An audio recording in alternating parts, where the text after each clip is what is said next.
What's going on, everyone? This is Kevin here, coming at you with 5 reasons to avoid getting the Boost Mobile Celero 5G Plus. So without further ado, let's get started.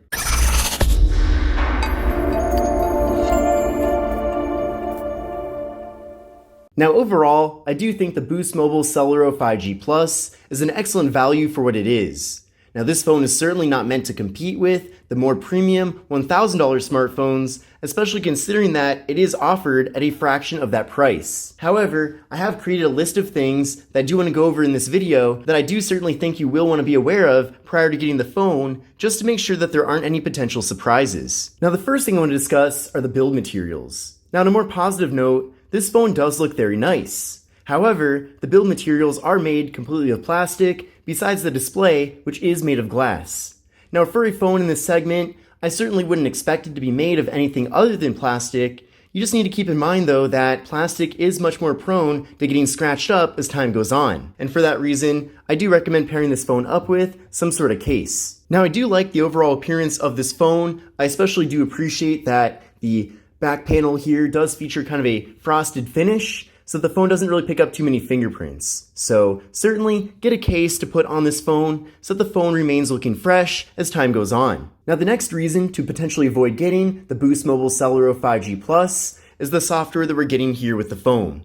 Now the first thing is, this phone runs Android 12 out of the box. And as of now, there is no update for Android 13. Now, Android 13 has been out for a little bit of time now, and there are many phones that have been updated to it. However, there hasn't yet been an update for this one. And I have a feeling that it might never actually get the Android 13 update. Now, if you're okay with Android 12, and if you're okay with the device having that forever, then this isn't really a deal breaker for you. However, I do know there are many people out there that do get excited when new versions of Android are announced, and then they're patiently waiting for their device to get that software. Now, it is possible this phone could get that update at some point in the future. However, these carrier-branded phones typically almost never get new versions of Android, or they're about a year delayed. So just know what you're getting into here with the phone. However, a good thing about the software is it's not buggy at all, and also it's a very simplistic operating system. Now, the operating system here really hasn't been modified too much from stock Android, so a downside with that is you're not really getting too many extra bonus features, such as what you'd find with Samsung phones. However, if you're looking for kind of an Android device that focuses just on the fundamentals and really no other bonus features beyond that, then you are going to get a very simplistic experience when using this phone. So that does make things a bit easier here, and you won't have to really learn how to use the phone if you've used any other Android phone anytime recently. Now, my third reason to avoid getting the Boost Mobile Celero 5G Plus is that there's no portrait mode for the front-facing camera. Now, this is a very big surprise to me and something that I really had a hard time believing when I first noticed it. However, that is the reality here. But let me show you what I mean by that. So when you go to the camera app, you'll see that we do have live focus, which is another term for portrait mode. So if you go there, we do indeed get portrait mode with the rear camera. And in addition to that, there's even a slider here to adjust the amount of blur that we're getting. However, if you go to the front-facing camera, like this, and then you want to go over to portrait mode or live focus, you can see that instead of switching to that mode for the front camera, it instead switches to the rear camera. So if you are somebody that does like to take portrait selfies, which is something that I do tend to do a lot more than take portrait photos with the rear camera, then just know that's not here. And I feel like for many people, not having front-facing portrait mode certainly can be a deal breaker. Other than that though, this phone has a lot of awesome cameras. So for example, the main 50 megapixel camera does an excellent job. Now by default, it doesn't actually capture images at the full 50 megapixels, but you can go to the More tab here to access the 50 megapixel mode. Then from there, you can capture images in that full megapixel count. Beyond that, we can even go to the ultra wide angle camera to capture images in this mode. And with that, you can fit a lot more content into the frame here. And then with this device, video recording is limited at 1080p with the front and rear cameras, so unfortunately there is no 4K video recording. However, I feel like most people wouldn't really expect to find 4K video recording with the phone in this segment. The next reason to avoid potentially getting this phone is that the display doesn't get very bright. Now indoors, the brightness issue isn't really much of a problem. However, as soon as you go outside, it can get a bit difficult actually seeing the display. Now this is another thing that really isn't much of a surprise to me, nor that disappointing, considering that this is a very affordable phone. But just keep that in mind. Maybe you're outdoors quite a bit, maybe you're really into fitness, maybe you like to jog outside, or maybe for what you do for work, you're always outside. And if that's the case,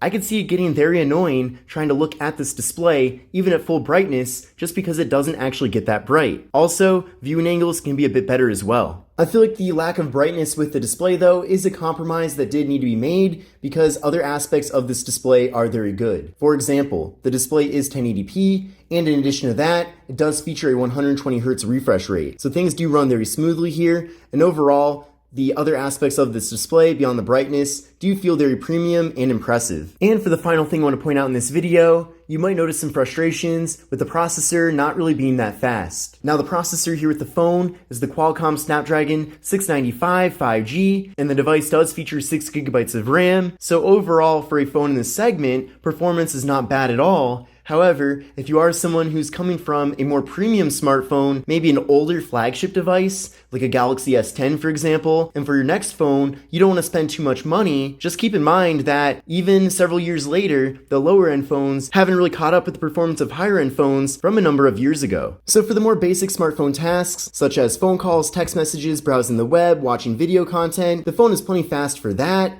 so that's not necessarily a huge issue. However, if you are doing more demanding tasks, or maybe you're using your phone for business purposes, maybe you're just always on your phone, then I do think as time goes on, you will be frustrated by the phone slowing down. Now I did run a benchmark test using Geekbench 6. I got a single core score of 898 and a multi-core score of 1673. So what I recommend doing is running this test on your current phone and then compare your scores to these scores to get a better idea of how the Boost Mobile Celero 5G Plus compares to your current device. Because it is possible this phone could be slower than what you currently have. But on the other hand, this phone could be a performance upgrade for you. But those are some things that I wanted to point out here that you might want to be aware of prior to getting the Celero 5G Plus. In general, it was a bit difficult to even come up with this list because this phone really does pack in a lot of value considering that it is offered at a very affordable price. In fact, last time I checked, you can get this phone for just $99, which is down quite a bit from its MSRP of $289. But even at the full MSRP, this phone really does deliver quite a bit. Now, some of my favorite features with it are that we do have NFC, which is great, but another nice surprise is that there is wireless charging. So if you do already have a lot of wireless chargers, this phone will work right away. Just place it on that wireless charging pad and it'll begin recharging. And that's definitely a feature that you don't find with phones in this segment. So that's a really unique feature. I also appreciate that this phone features 128GB of storage, so that's quite a bit of storage, and in addition to that, we're also getting microSD card expansion. So overall, the Celero 5G Plus is an excellent value from Boost Mobile. You just need to be aware of the potential downsides that might come with it. But most importantly, let me know what you think about the Boost Mobile Celero 5G Plus. Do you think this device is good? Do you think it's an excellent value? Or do you feel like they could have given us a bit more here? Certainly let me know, but overall, I am very happy with this device. But this is Kevin here, coming at you with 5 reasons to avoid getting the Boost Mobile Celero 5G Plus. I hope you enjoy the rest of your day, and I'll see you in the next video. Take care.